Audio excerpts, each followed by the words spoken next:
लाडक्या बहिणींना 2 महिन्यांचे पैसे महिला दिनी मिळणार। 8 मार्चला फेब्रुवारी आणि मार्च महिन्याचा हप्ता मिळणार।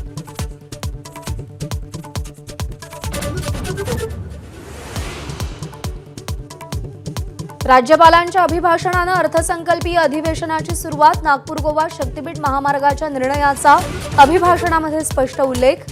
दीनदयाल योजनेतून 90,000 तरुणांना नोकऱ्या मिळाल्याचा दावा।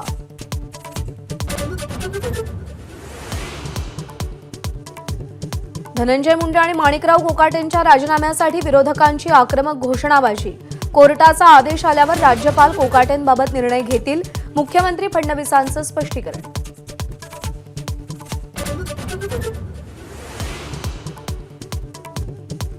करुणा मुंडेंनी वर्तवलेलं धनंजय मुंडे यांच्या राजीनाम्याचं भाकीत खरं ठरणार का? अर्थसंकल्पीय अधिवेशनाच्या पहिल्या दिवशी राजकीय वर्तुळात उत्सुकता शिगेला।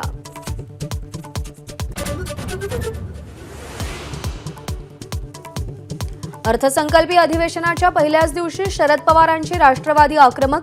रोहित पवारांकडून दलालीची दलदल। पत्रिकेद्वारे सरकारच्या 11 घोटाळ्यांचा पंचनामा।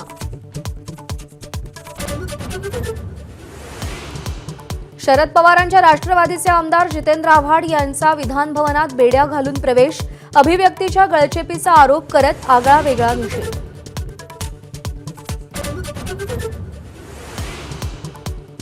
मराठा आंदोलक मनोज जरांगे यांची तब्येत बिघडली। उपचारासाठी छत्रपती संभाजीनगरच्या खासगी रुग्णालयात दाखल।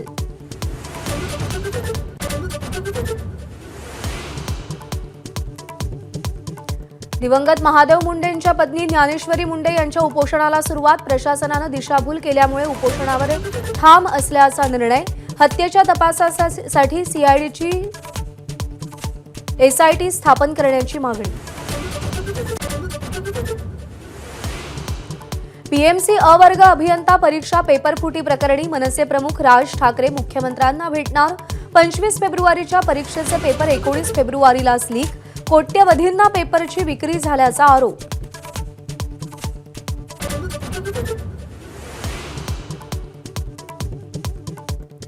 पंतप्रधान नरेंद्र मोदी गुजरात दौऱ्याच्या शेवटच्या दिवशी गीरच्या अभयारण्यात। गीरच्या जंगलात घेतला लायन सफारीचा आनंद।